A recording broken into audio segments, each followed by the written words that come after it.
neither homes nor farmland have been spared by the relentless rise of Burundi's Lake Tanganyika. Increased rains linked to climate change have upped the water level by 27 centimetres in recent months. In the community of Kibenga, residents have erected sandbank defences as they attempt, often in vain, to hold back the tide of flood water. Apolline Kankindi says she used to grow crops such as cassava and beans. Now, she says, the lake has destroyed it all. Many here are living in dire situations, unable to cultivate food to feed their families. Kibenga District Chief Oscar Bizimana says his community desperately needs help. Life is hard in the community since they do not have fields for cultivation following this rise. And we do not have a way to completely prevent this rise in the waters of Lake Tanganyika. The International Organization for Migration has said Burundi is one of the 20 countries worldwide most vulnerable to climate change. In addition, the World Bank says 98% of the population are socio-economically vulnerable to its impact. This is Aramata Jiba of Senegal, where a crackdown on anti-government protests in recent years has roiled the West African country. The 29-year-old teacher was arrested in September and taken with her 4-month-old baby to a maximum security prison in the capital, Dakar. I thought it was the end of the world. I had no hope. I cried a lot, she says. She shared a cell and a single toilet with more than 40 other women for 6 months.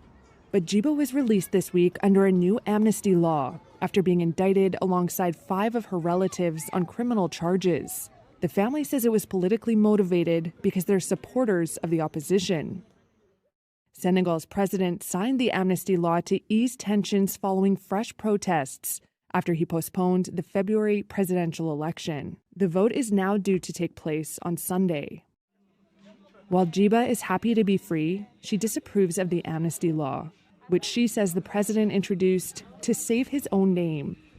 Her arrest happened after gendarmes raided Jiba's home and alleged they had found Molotov cocktails in the garden.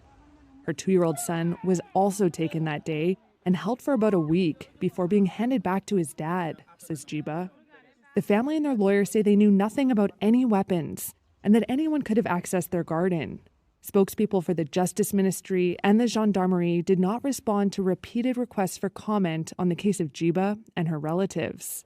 They also did not respond to requests for comment on how many people have been detained and released and on criticism of the amnesty measure. Human Rights Watch said this month that while the law grants amnesty to hundreds of protesters and opposition members arrested over the last 3 years, it will also likely let security forces off the hook for excessive and sometimes deadly use of force against protesters. Amnesty International Senegal estimated that more than 700 people were released in recent weeks, even before the law was passed by Parliament on March 7th. Across Senegal, between 1,200 and 1,600 people were detained between 2021 and 2024 for alleged crimes relating to anti-government protests, according to Amnesty International and the opposition coalition. The government denies that anyone was detained for political reasons. The charges against Jiba and her relatives included criminal association in connection with a terrorist entity, attack and conspiracy against the authority of the state, participation in an insurrectional assembly, and manufacture and possession of weapons, their lawyer says. He says without the amnesty law, their trials could have dragged on for years. Senegal has faced some of its most deadly unrest in history over the past 3 years. With 19 candidates and no clear front-runner, Sunday's election is set to be the most wide open since independence in 1960. Hundreds of Kenyan doctors marched through the capital Nairobi on Friday.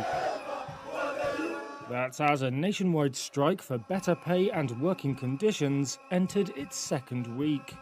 Medical services are not free. Alfonso Atieno is a medical student. Apart from being a calling, medicine as a career. It is a career. We are human beings. We need to be paid. We are human beings.